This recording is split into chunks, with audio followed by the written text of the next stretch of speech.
So we're staying about a block away from the sports arena, the Lucha Libre sports arena, and this just went up. Look at this. Look at these faces. I can do that. Maybe I should be a wrestler.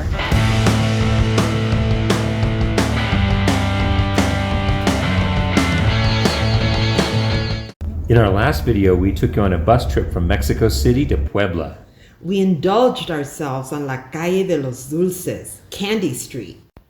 And we had a thought-provoking dinner at a restaurant called El Mural de los Poblanos. El Mural de los Poblanos introduced us to some prominent people from Puebla who we found fascinating. One whole wall of the main dining room is dominated by this really interesting mural that is populated with colorful characters from Puebla's history.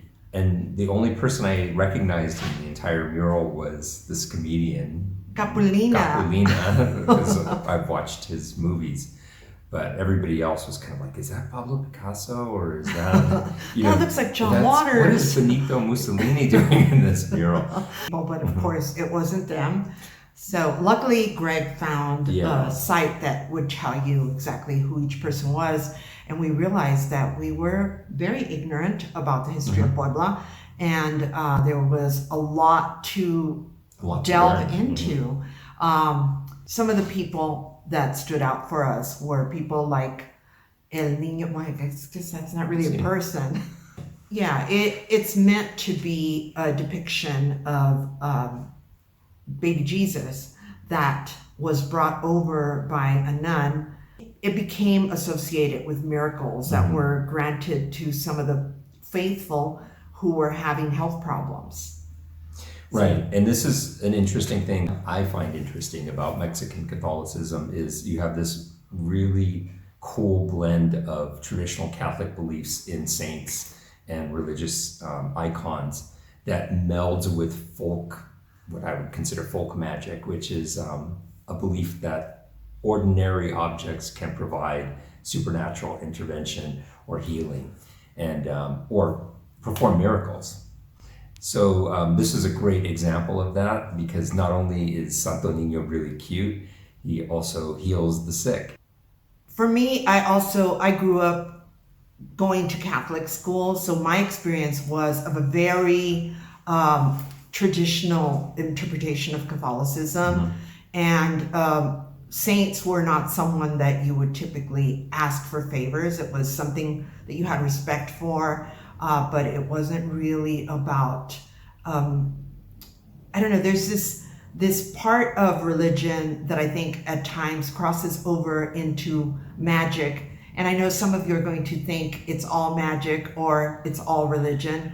But I feel like for me, I tend to divide it up into like, are we looking for something that explains the universe, something outside of ourselves, something bigger than ourselves?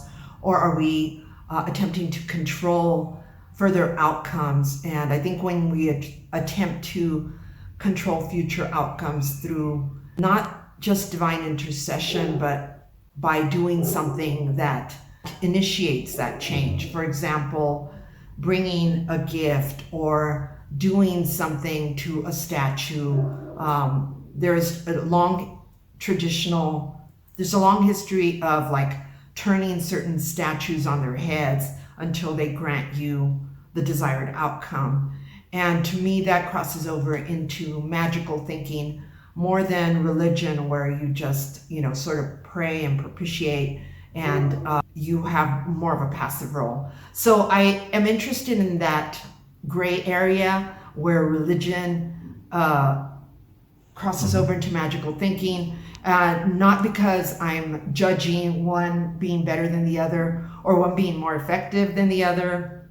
So the fact that there is, like Milagros and retablos here, and there's nuns that are depicted flying through the air. It's really cool and exciting to see that, but it's also interesting to us that it goes further than what we've been exposed to.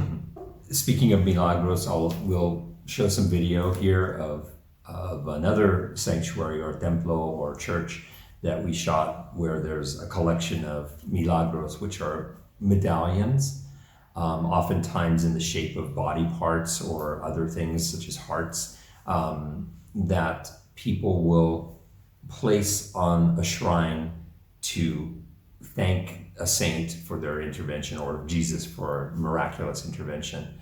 The nun that we're talking about is Sor María de Jesús de Tomelín, and better known in Puebla as El Lirio de Puebla, which is the lily of Puebla.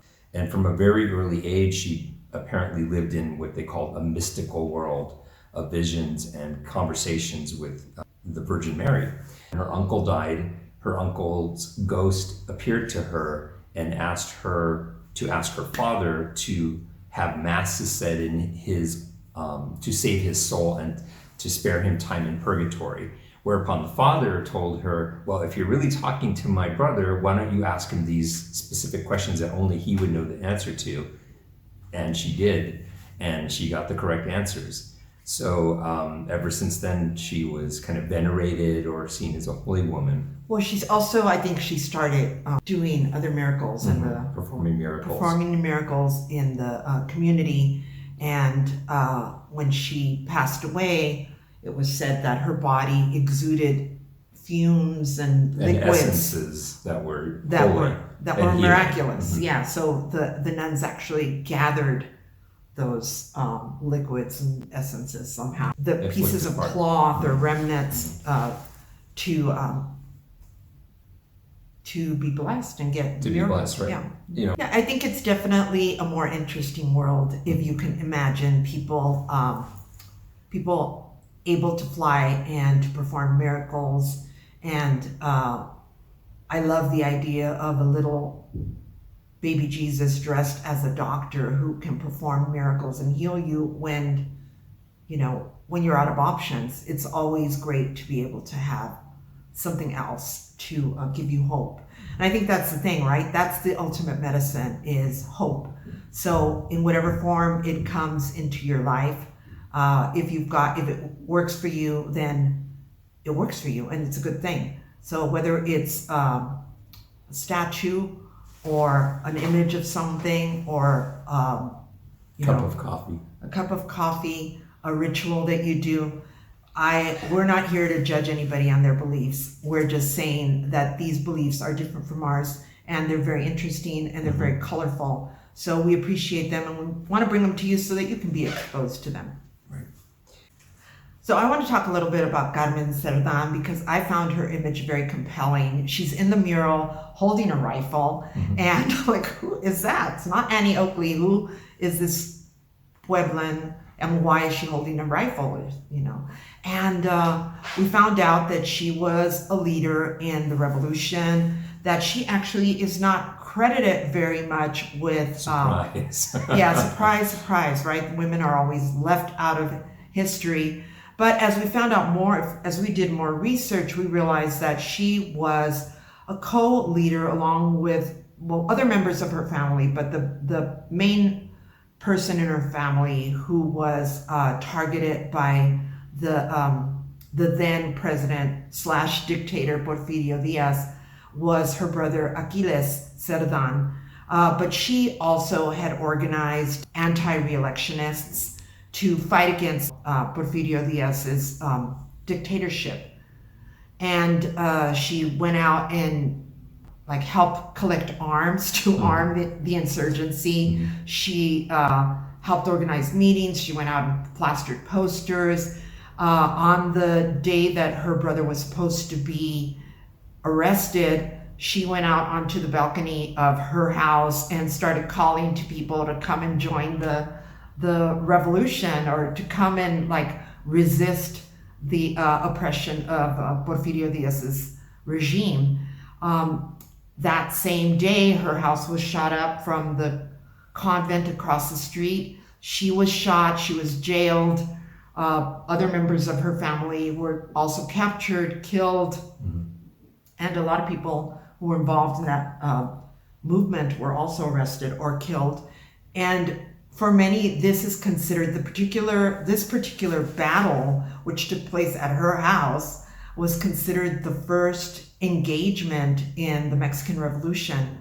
And Carmen was at the heart of it. And yet you never see Carmen Cerdán like you see, you know, pictures of Zapata or Pancho Villa or other revolutionary figures. So it's just nice that this artist put her back in the picture, put her back in the middle of the story, and that it forced us to go back and do some research. We are also thinking about how this relates to more recent revolutions. Right. I think as we spend time in Mexico City, we notice that there's a very prevalent and strong kind of feminist movement in the city. It's very much street level, to the point of just plastering or repasting posters on walls.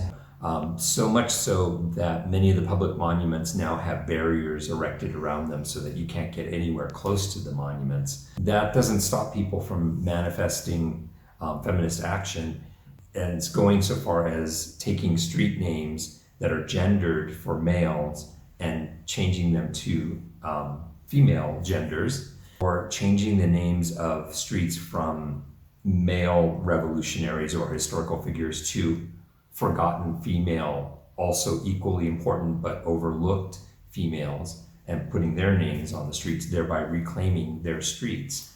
I also had a conversation with two of my cousins who consider themselves feminists, who wanted me to understand that not everybody who is defacing monuments is a feminist, and there are at times people that they believe are infiltrating these feminist marches, specifically to provoke the police and to disrupt the marches and create a private backlash against feminism, to paint them all as destructive. And so there's different takes on it. Of course, it is not, everybody isn't speaking in one voice. It's a very organic movement.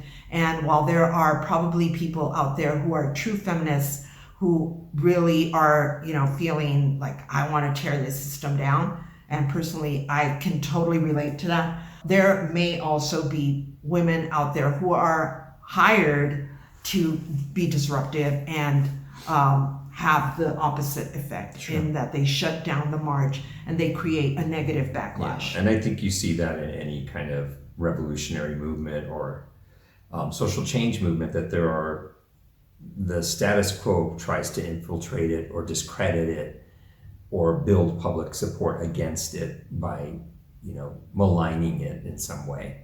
And also, for those of us who feel angry and may in fact deface or destroy things, I think we really have to, you know, think of ways to channel our energy. I think of patriarchy as something that is violence towards women, and I have no problem in wanting to castrate it. So, and I know those are aggressive terms, and I know that destroying things can seem like, you know, like it's not the way, but I also want to make sure that people who do feel like they're fed up, that I understand you, that I can relate to you, and not judging you for being angry. You certainly have the right, we as women have the right to be angry and to want to tear things down. And this concludes our happy episode. And we were talking about a trip to Puebla, and it's interesting because it all started with the mural, right? Looking at the mural and asking questions about who are these characters, why are they represented this way, why have I not heard about them before? And you realize that the struggles of the past are still the struggles of today, right? Women are written out of history, and we're still fighting a revolution. That's it for me. That's all I got. So please leave your comments. How do you feel about all this? How do you feel about these saints? Do you have like any interesting saint stories? I know our friend Miss Davis in Berlin was telling us that Saint Lucy is her favorite saint. We have a picture of her with her eyeballs on a platter. And I wonder why she's her favorite saint. So if you have a favorite saint or story of miracles. I think our friend Ron Athey's favorite saint is Saint Sebastian because he's hunky and he had a bunch of arrows shot into his body. Oh, we'll post a picture of Saint Sebastian. I think we got a picture of Saint Sebastian hotel in Puebla, which might appeal to some of you. Yeah, if you have thoughts about anything we've said, obviously we've covered a lot of ground. We've talked about religion, folk beliefs, miracles. Women and their revolutionary thoughts and actions being written out of history. And even for the current situation in Mexico where there are feminist actions and there's a public opinion of feminist action. It's a big subject. There's a lot of things to talk about and think about, but that's the great thing about traveling is it opens your eyes to other cultures and other ways of being. So that's it. Thanks. And we'll be back next week with another installment of our trip to Puebla because it was there was so much to cover. Yeah. We don't want to have to post an hour-long video, so keeping it short. That's it. Please subscribe. Please tell your friends if you enjoy our channel. Give us a thumbs up. It helps. Yeah, definitely helps. Thanks again and keep watching. We'll see you again soon. Thanks for sharing our journey.